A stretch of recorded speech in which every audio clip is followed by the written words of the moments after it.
everyone. Happy Friday. It is Tracy coming to you live from Golden Dog Adventure Company headquarters for another Lunch and Learn. And this month we are recognizing Pet Memorial Month. We've got a lot of great pop-up talks and online programs for you this month. But we are kicking things off with our Lunch and Learn with our partner Melanie Amarosa from Happiness for Dogs. How are you, Melanie?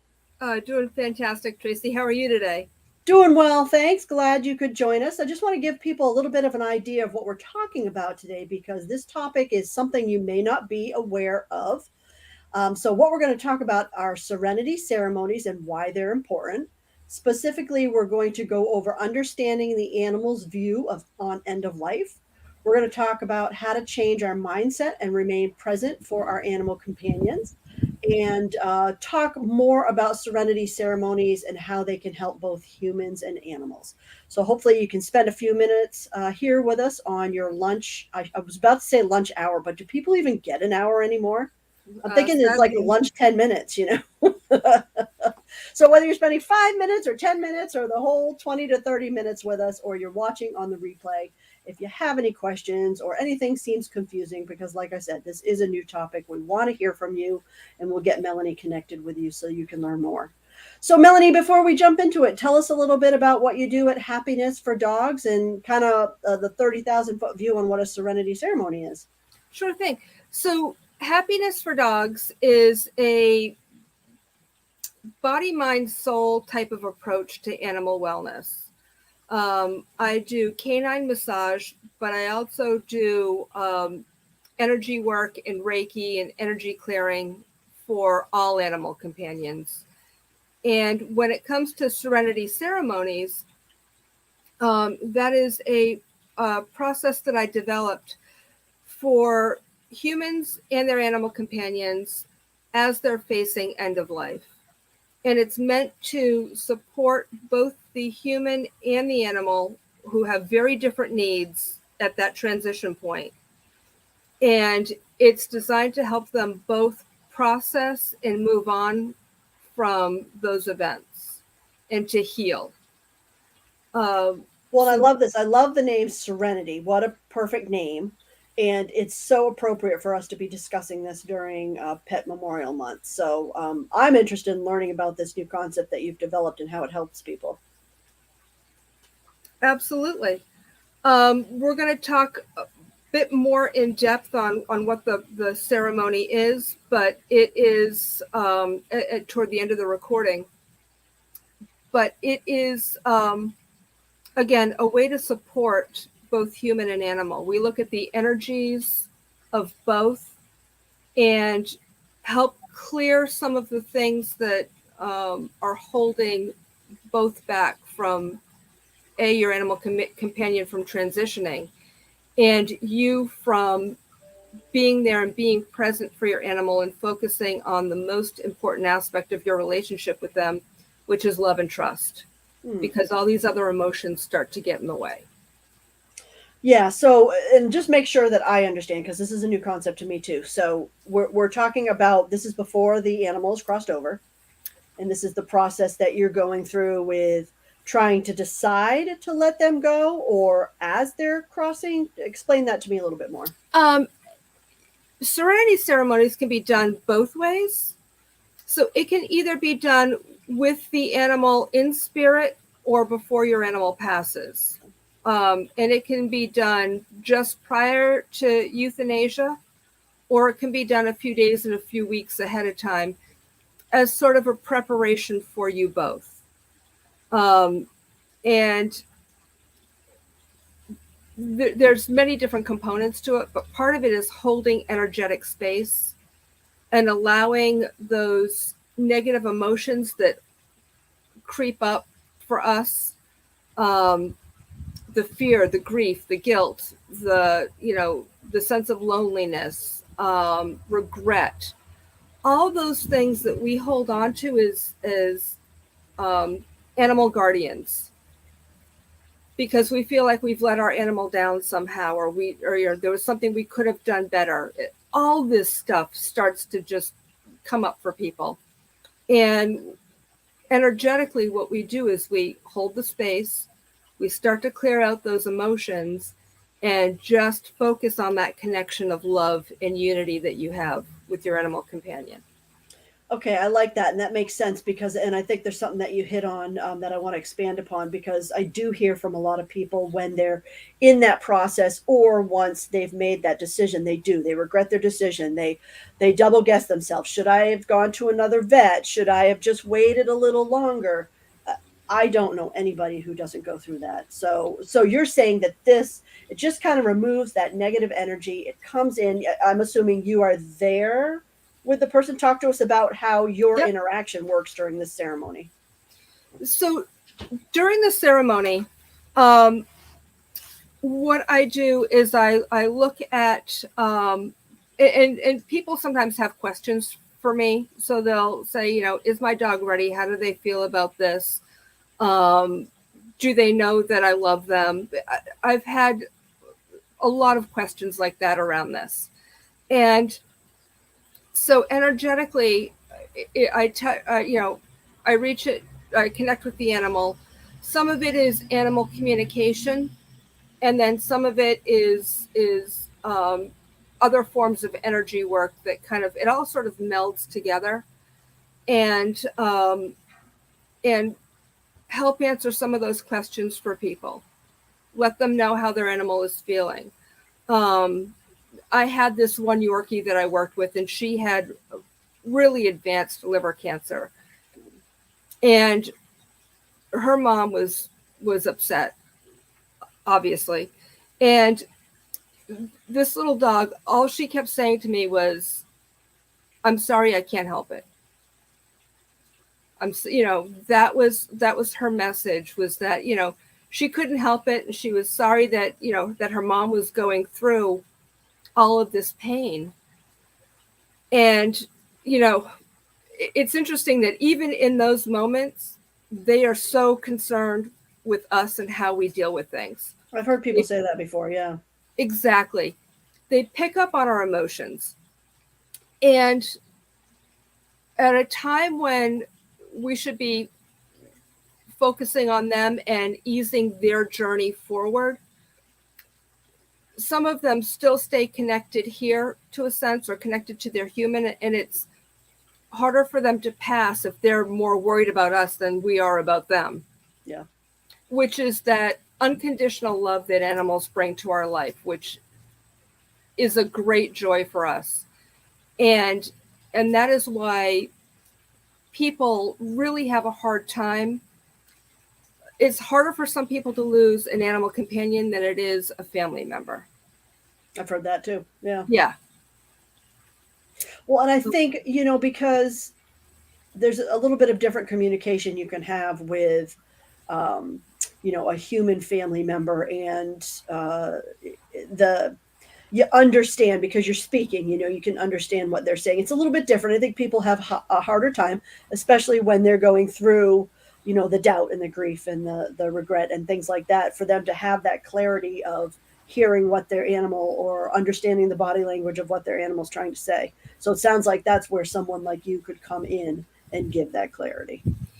Give that clarity, help give that space, help bring those emotions a little bit more in line. Let go of the non-beneficial thoughts and energies that we have floating around, because it doesn't serve anyone. Yep. And it distracts from the beauty of being there and loving our animal and supporting them the way they've always done for us.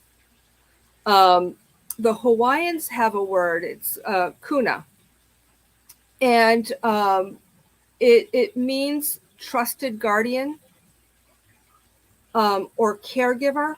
It's got several different meanings to it, but in particular, it's used to talk about knowledge, pets, and children.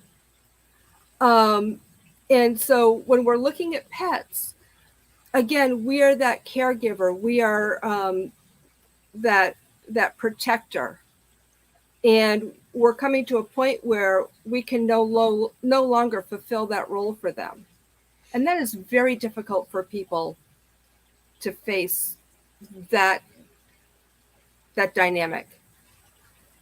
Yeah, I can imagine. I mean, we have our own views of end of life, but we are so far from understanding an animal's view on end of life. I've heard from different people in this space that animals definitely don't see it the same way we do, and they don't grieve the same way we do. They're more worried about us, like you said. So, do you have any more insight into what our animals are thinking or feeling that might give us kind of peace of mind? Animals are so connected with um, they're so connected with spirituality, with that whole circle of life, and they see it as going home. To them, it is a journey that they look forward to. Hmm. Um, it is not. It's not the sad ending. We feel the loss of their presence in our life, their physical presence in our life, but that's not the way they look at it at all. Again, it's that fulfillment, it's that circle of life, it's that returning to where they came from. And if you believe in reincarnation, it's that preparing for the next incarnation.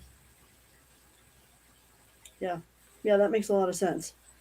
So, how do we change our mindset and remain present for our animal companions as opposed to, I mean, I'm when Dakota goes, she's 14 and a half. I'm going to be, bubbling it. At least it's what it's going to seem. I'll be so emotional. I'll be crying so much. I probably won't even be able to concentrate. And that's just it, is that it is such an overwhelming feeling for people.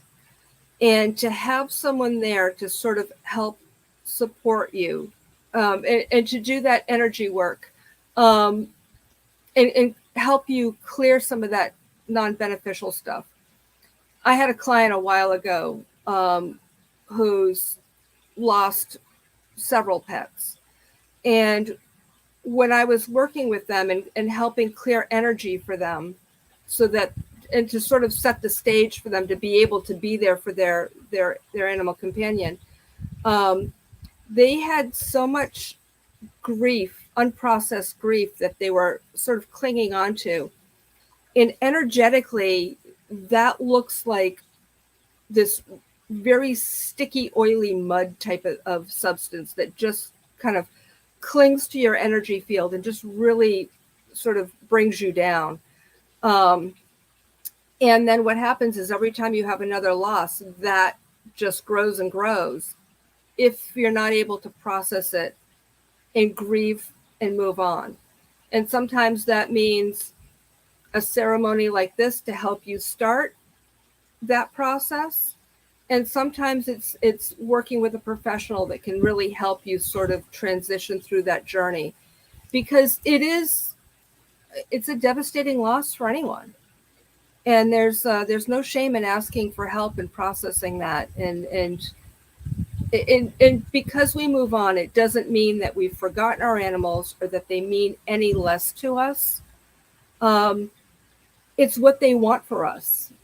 They want us to be the best version of ourselves that we can be. And that's part of the reason why they come into our lives, is that they're here to help us grow. I mean, there's a saying in the dog training world where you don't get the dog you want, you get the dog you need.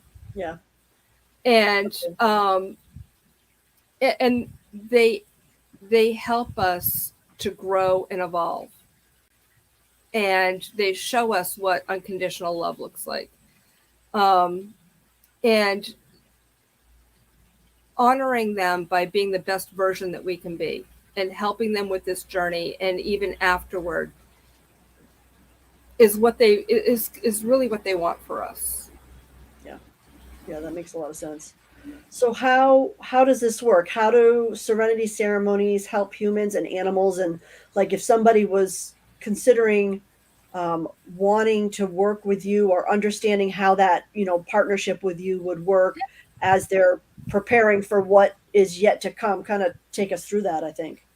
So the first thing we do is we have a conversation, either on a video chat or over the phone, and we sort of talk about where you're at, what's going on, what your concerns are. And then once we sort of map all of that out, then we set an appointment for a session. And I come in and sit down with the animal and with their owners. And again, you know, it can be the entire family. It can just be one person with the animal. It doesn't really much matter to me. I'm mostly focused on the primary people in that animal's life, the primary caregivers, the people that it's most closely connected with. And what we do first is we clear the space and then hold the space. So we help move out any energies that are non-beneficial from the room or the yard or wherever it is that we're at. And so we clear that energy first. And then I connect with the animal, and I look at their chakra system, and I look at what chakras they need balanced to help move on from this life. I then look at the humans and what chakras they need balanced to help them deal with grief and processing loss, and help pull everybody into a space of, again, focusing on that love and that connection with your animal. Again, sometimes people have questions for their animal. I tap into the animal. I ask them, get the answers to those questions that they have. And then also we'll do something like a crystal grids for people. So I'll do a crystal grid for the animal and go through and select the best stones for them to help them move into the next life. And then I also do the same thing for the humans, so that, and again, it's all around helping support them to deal with loss and grief and focus on the loving connection with their animal companion. And people get photos of the grid and then the meanings of the stones as well. So there's a written report that comes at the end of the session as well. So because when I'm writing, because I take notes as I'm going through this, it's a lot of head scratch. And then I get home and I type up the report. Well, everything is still fresh in my mind. And then that I send that off to the owner, and then we talk about any questions they may have afterwards. So there's that beginning conversation, there's the session itself, and then there's a wrap up. And, we can take that further if people need it. That sounds like it would be an amazing support service. I kind of think of, as children come in this world, I had a doula, and as our animals are leaving this world, there's someone like you with this understanding and this connection and this energy that it would be really interesting to have someone like you. I'm thinking back because we lost one of our cats on Christmas Day, and then we lost another one 3 weeks later. And they were 15 and 21, so they had been with us for a while. See, I'm already. Yeah. It's hard for me to talk about these things. Yeah. So, imagining someone like you there who can see everything versus us. We're just so focused on our grief. You are there to support, in a very different way. I can see. Yeah. It fascinates me. It really does. I've also done sort of a modified Serenity Ceremony for animals that are in spirit. And the focus is a little bit different, but it is, and that it's amazing how much grief people carry around with them, even a year or so later. Almost to the point where they don't give themselves permission to, bring another animal into their homes because they feel guilty about that too. Yes. Yeah. Is it too soon? Yeah. And being able to help someone I had this one client. They were they'd had an injury. They were recouping someplace else, and uh, they came home, and their animal companion passed within a few days, and they felt so guilty that they weren't home for those last few weeks with their dog. Yep. And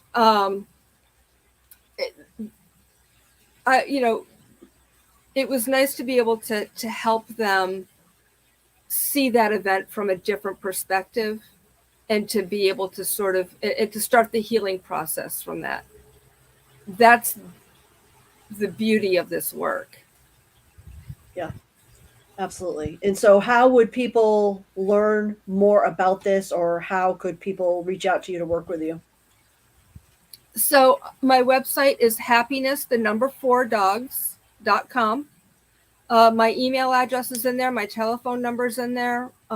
If you have any questions, if you want to know more about the session, if you want to explore the possibility of a session, either for an animal that's on this side or one in spirit, I'd be happy to answer any questions people have. Okay, that's wonderful. And then also to let people know that you will be our featured expert in November.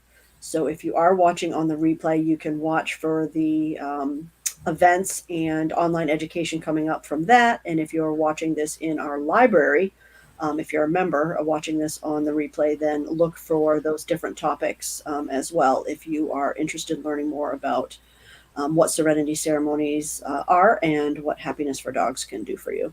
Yeah, and just a teaser for November really quickly, if I may.